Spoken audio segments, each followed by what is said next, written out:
Welcome to the Art and Hustle podcast, a gallery of conversations, a space where you can hear all the amazing stories and life lessons of my guests. I'm your host, Linda Chung, fashion designer turned multimedia artist, and I want to give you a space to tell your story. Start video. There we go. We can see you. No, and I got the sun shining, so I won't be so dark where you can actually see me. Well, greetings from Shaolin. This is Art and Hustle gallery of conversations. Welcome, Ronald. What's up, Linda? How's it going? No, I didn't know it was so formal, but I guess we're so formal. It's not that formal. It's just, a nice little conversation about your hustle right now, your six juice. Tell us a little about how you got started. Well, I just want to tell the audience to start with me and Linda's been friends since kindergarten, so that's why her calling me my government is wild, but it's all right though. I know it's kindergarten, so. And she bullied me. I'm just letting everybody know she bullied me. She was I know. mean. I was waiting. I was waiting for you to start telling that story.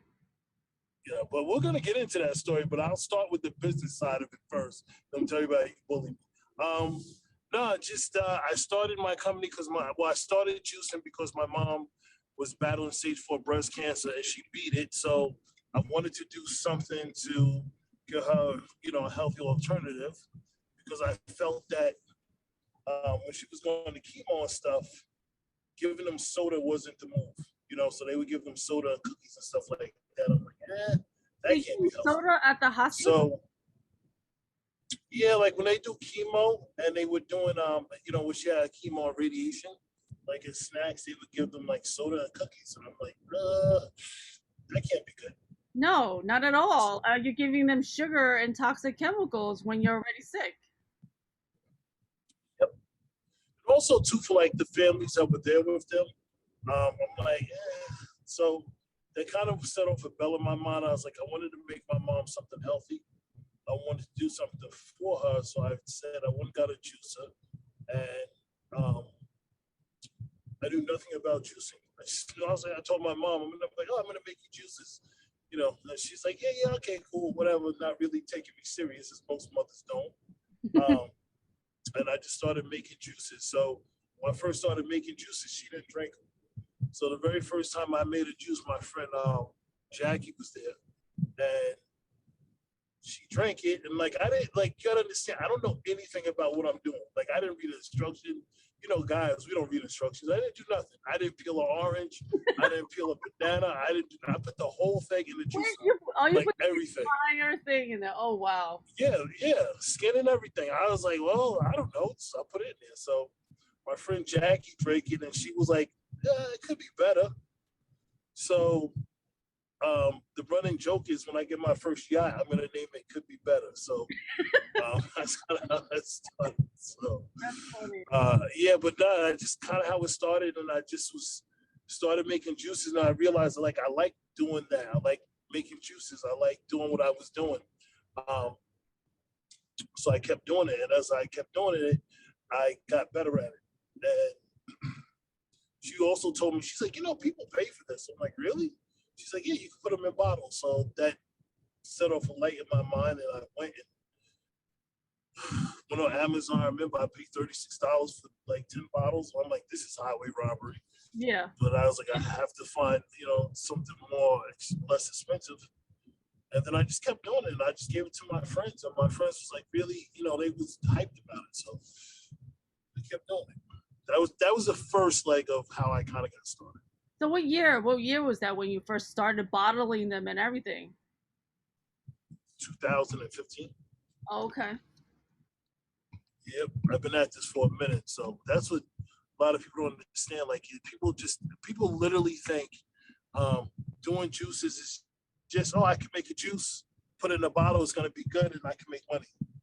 Yeah, nah, it's not how it goes. So I did that for a while, and I figured it out. I didn't know. I still don't know what I'm doing sometimes. To be honest, to be truthful with you, I really don't.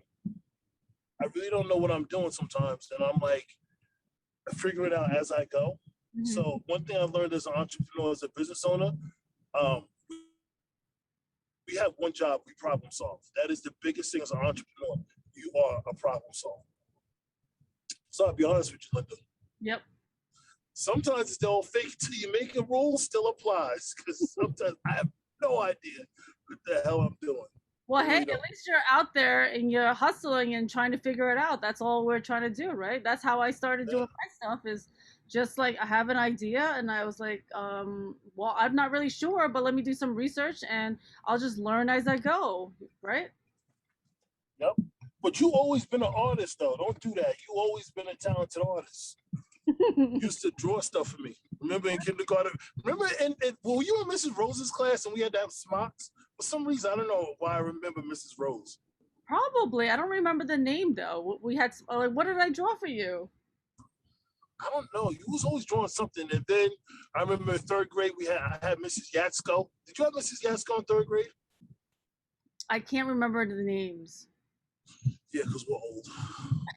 Yeah, but anyway, you always been talented, so don't act like all of a sudden you just had this talent. You just found that you always been an artist. So stop. Don't do that. So, what were you doing before you started doing juices? What was your 9 to 5 before, Ronald? Um, well, it depends on how you want to really say it. I was raising farm animals for a living in Central Ice on Carlton Avenue. Mm-hmm. I'm only I didn't raise farm animals. No, I worked for the railroad, LIRR. So what are you talking about? You weren't getting farm animals. That's what I was doing, and you was like, what are you doing? I was making water. Okay. No, I worked for the railroad, and I actually was able to. The year 2021 I was able to retire myself from the railroad, and because of my company is doing well, where I can retire myself from the railroad, and I'm 100% doing juices. That's amazing. Congratulations. Good looking. Thank you. So like my passion turned into my income. That's the goal. That's the goal. So yeah, That is the goal. Yeah. I want to be like you. You know what? You are better than me. I want to be like You're a mom. You're a mom. You created humans. I don't have any little humans. You created humans. You're a mom. You're great already. You're great already. Yo, but we will stay. You know what though, Linda? Like honestly, the one thing that about where we come from that helped me in what I'm doing, it gave us hustle. You know, we weren't born with no silver spoons in our mouths. Our parents were, working class, just above poor, right? Like we weren't just above the line of poor. Like any given Sunday, we could be on that really poor spectrum, but our parents, and I remember your parents having a restaurant and stuff, they just instilled the work habit in us. Yeah. If you want it, go get it. Yeah.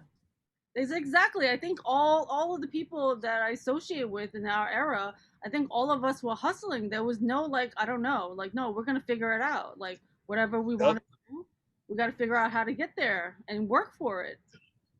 Yep.